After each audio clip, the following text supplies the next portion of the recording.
All right. Well, I guess we're doing this video. Everyone ready to have an argument? You got a clear schedule? Not a lot to do? Perfect. Recently, I was asked by a viewer during one of my Twitch streams if I would ever make a video talking about the current state of D2 PvP, including a discussion on what Bungie has done well with PvP going into year 3 and what still needs work. Well, let's rewind the clock for a minute. Back in the tail end of year 2 of D2, when Shadowkeep was first announced, Bungie told the community that PvP would have a, quote, renewed focus going into year 3. They didn't really go into too many specific details during that time. During a Q&A session with special guest Datto, Justin Truman, who is a design director at Bungie, said, I think we underserved PvP in the last year. That was a mistake with how we planned out the annual pass, and we're going to correct that starting in Season 8. Also in that same session, game director Luke Smith said that Bungie wanted to do a better job on PvP in general moving forward. We have like some additions we want to make to the house, but first we've got to like look at the house and repair the foundation, and we've got like work to do and maintenance to do, and we have to do more upkeep and than we've been doing. So here we are at the end of Season 8, and I ask you, how do we collectively feel about the foundation of the house? There's a lot to consider. I know in my opinion it's probably far easier to immediately jump to critiques because those are the things that stand out most in our mind. At least that's the case with me anyway. But let's be fair, we're not living in the same PvP world as we were in year 2. Changes have been made, and as I mentioned at the beginning of the video, I mentioned that we were going to go over both the good and the bad. Not only of the direct PvP sandbox and meta itself, but the good and bad of Bungie's changes and focus on PvP or potential lack thereof. Please keep in mind, this is my own personal list, and I in no way claim to speak for any chunk of the community at large. If you have your own opinions that differ from mine, and I'm sure you will, share them with me down in the comment section.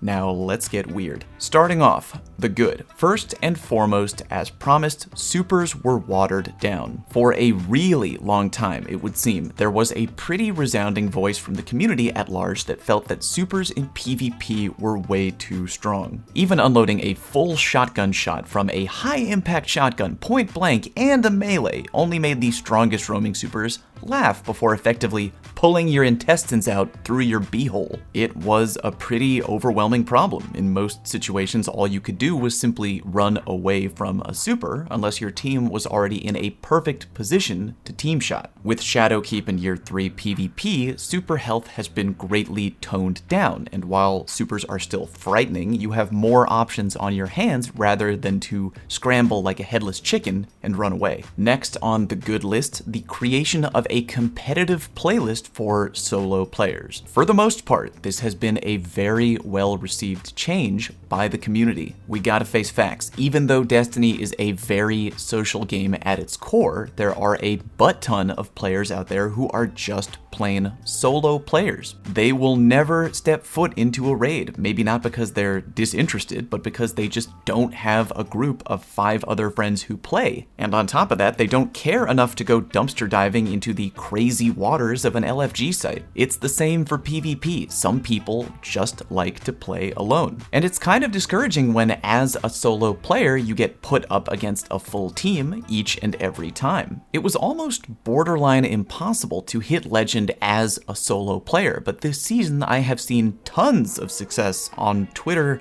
and Reddit and my own Twitch chat, yada yada, from players who made it to the promised land in the solo playlist. So from me, hats off to Bungie for creating that. Also on the good list, we have the creation of a brand new game type that I happen to like, which is momentum control. Granted, it's pretty silly and not really a playlist that represents hardcore skill, but it's fun, and however you feel about momentum control, I'd like to think that we can all join hands and agree that it's a good thing that Bungie is experimenting with additional game types and that there are more on the way. Moving on, we were also promised some pretty hardcore subclass buffs, which haven't happened yet, but it's still pretty good. If you're asking me, I think it's awesome that we'll have a chance to balance out the subclasses a little bit and bring more fun tweaks to a few underused solar classes moving forward. Hopefully these changes aren't too crazy and come back to bite me in the ass later, but just in general, the practice of being able to identify things that are underpowered, underused, take them into the shop,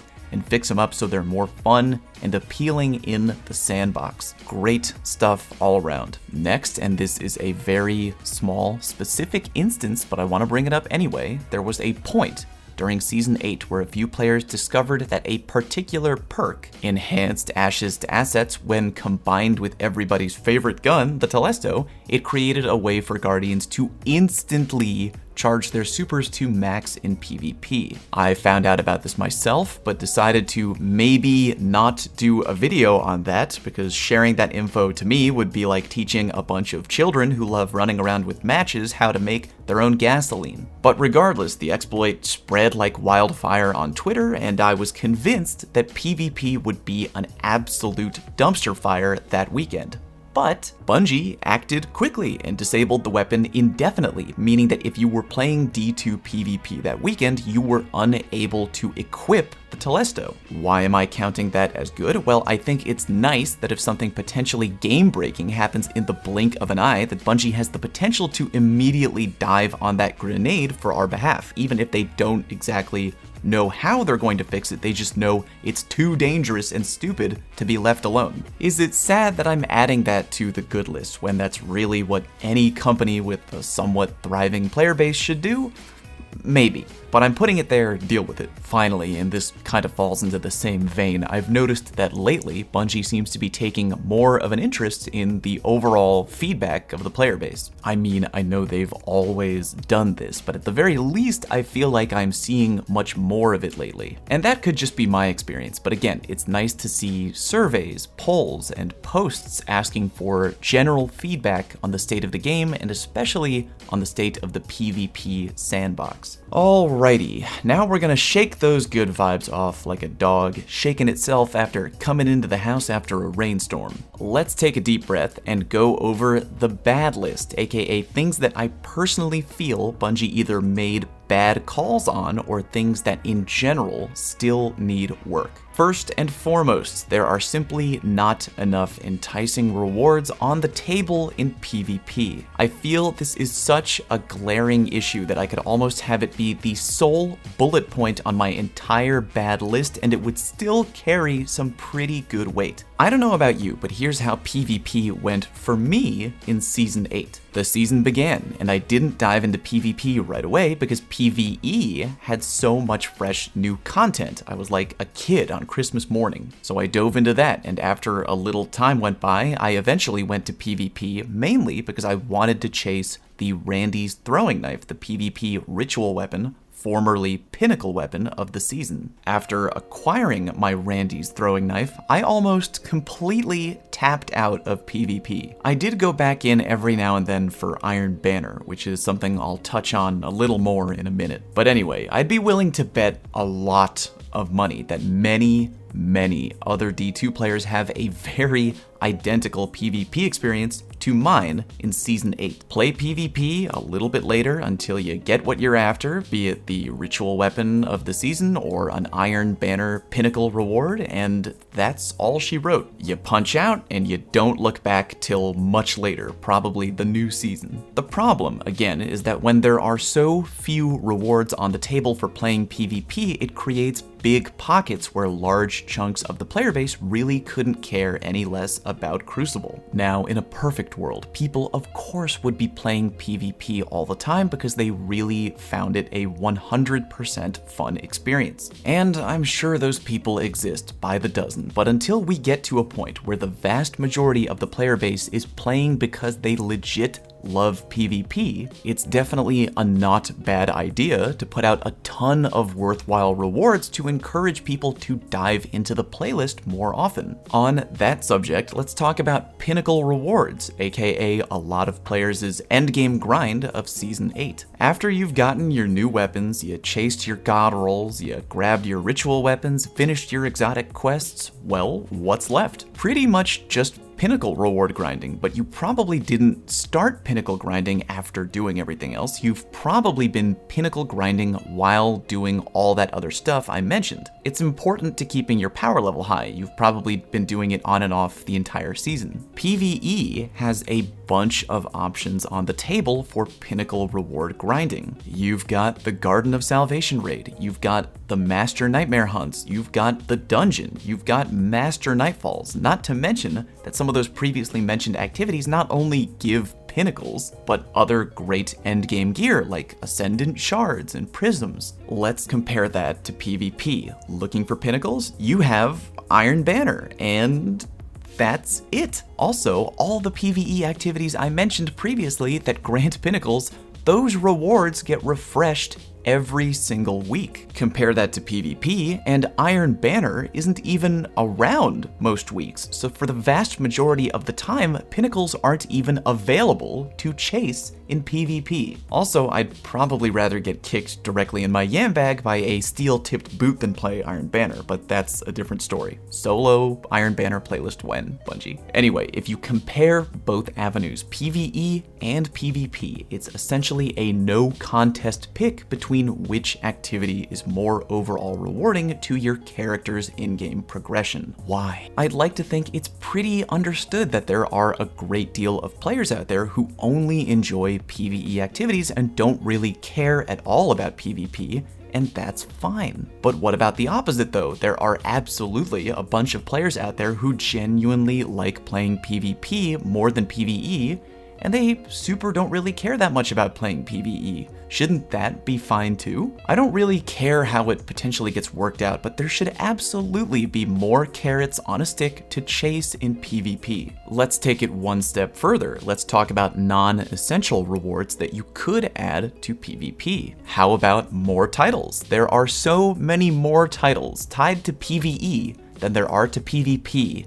Why? Seriously, go through your menu right now and look at how many in-game titles are purely tied to PvE and compare that with how many titles are purely tied to Crucible. Correct me if I'm wrong, but PvP just has Unbroken. And no, I'm not counting the Gambit-related titles because Gambit is its own thing, and I'm also not counting titles like the MMXIX Moments of Triumph title, which include one partial box to check off by stepping foot into PvP briefly. I'm talking about titles that are purely 100% tied to playing in Crucible. Again, just Unbroken, which, don't get me wrong, is a very cool title to get, but god damn, could we get a little more? I don't work in the gaming industry, but I can't imagine these would be that hard to put into the game. It's not like creating an entirely new weapon or exotic from scratch.